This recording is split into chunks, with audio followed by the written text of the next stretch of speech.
Hello, I'm Sevil Mikayilova. And I'm Claude Salhani, and this is News in Focus. The world is suffering from a number of conflicts. If you look at the map, you will see a number of conflicts scattered all around the globe. And they all are waiting for their solution. No continent is immune to lingering conflicts.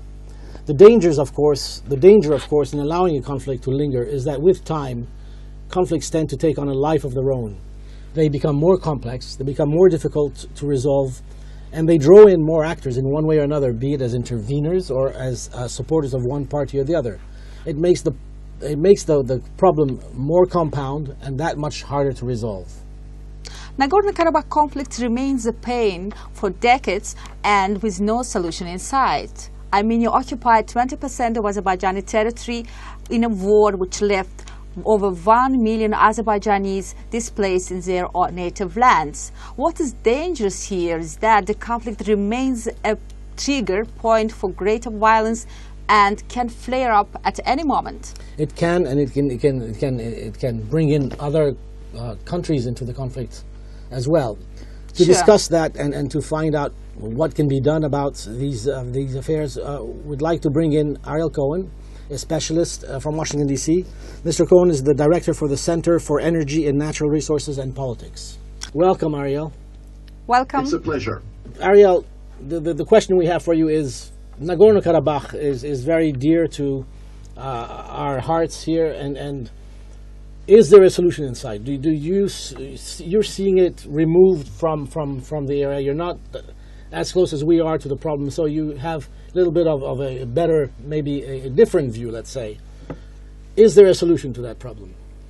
Eventually, I hope and pray to God that there is a solution, but it will take a lot of bravery on behalf of the two leaderships, of the leadership of Azerbaijan and the leadership of Armenia.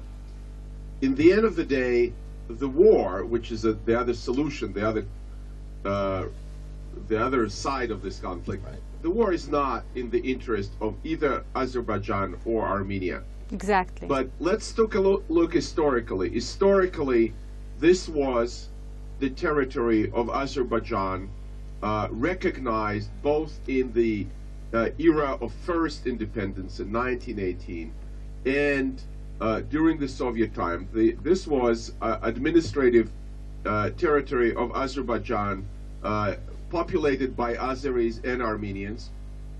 The conflict started in 1988 and continued on and off until the ceasefire in 1994. So, Mr. Cohen, you said that this year the diplomacy would not be a good idea to solve the conflict. You also, before it mentioned that the war is not a good tool to resolve the conflict because it will leave many victims, and both nations actually don't need war. And what is the actual tools to resolve the conflict then? Well, I'm sorry if I misspoke. I did not say the diplomacy is not a good tool. Diplomacy is always a good tool.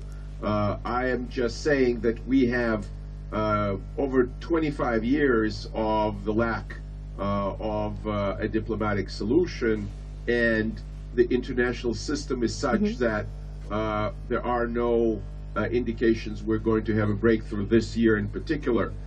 Diplomacy was given its chance both with the Russian leadership under President Medvedev and with the U.S. leadership more than 10 years ago when Colin Powell convened the two presidents, and then at the meetings in Paris and elsewhere. Now, this problem has been lingering for 22 years now, Ariel. Why? It boggles my mind as to why the Armenians are playing hard to get when they are in trouble. Their economy is suffering.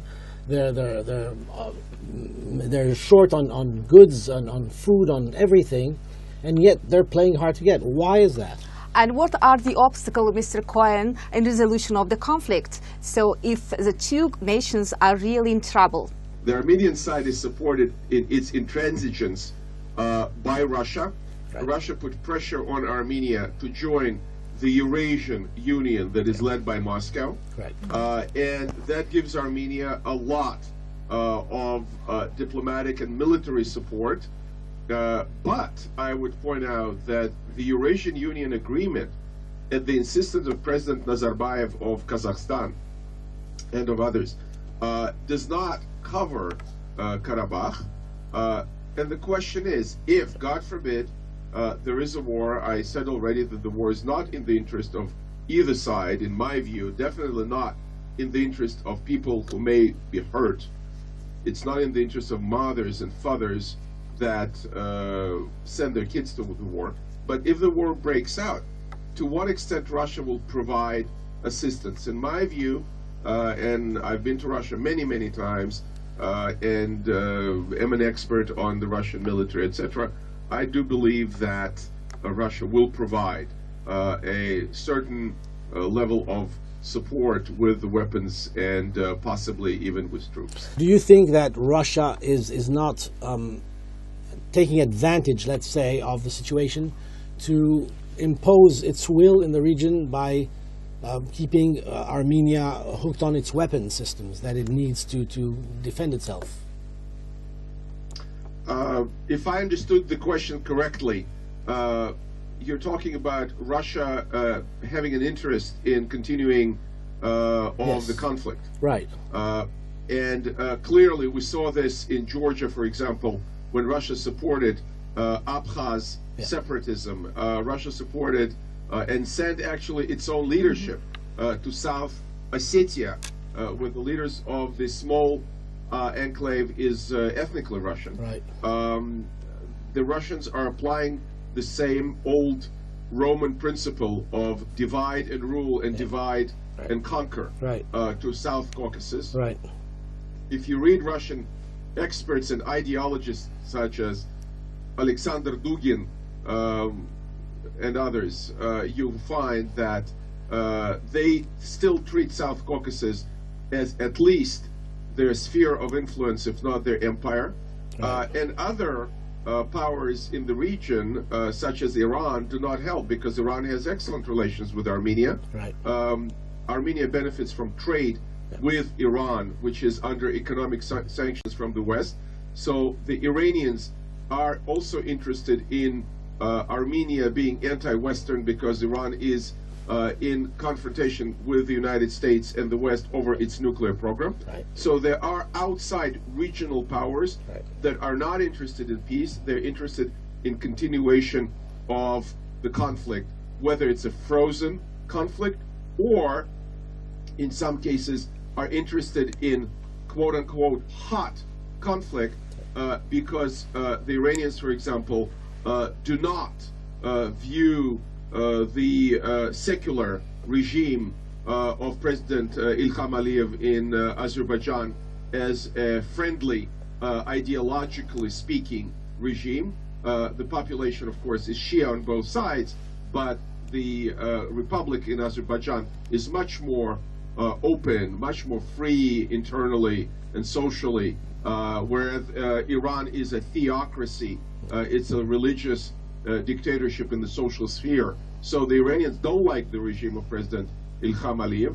And unfortunately, the Russians, instead of recognizing how stable Azerbaijan is, want to weaken it because they consider it too pro-Western. And it's a paradox because just yesterday there was a big event in Washington in which Azerbaijan was severely criticized for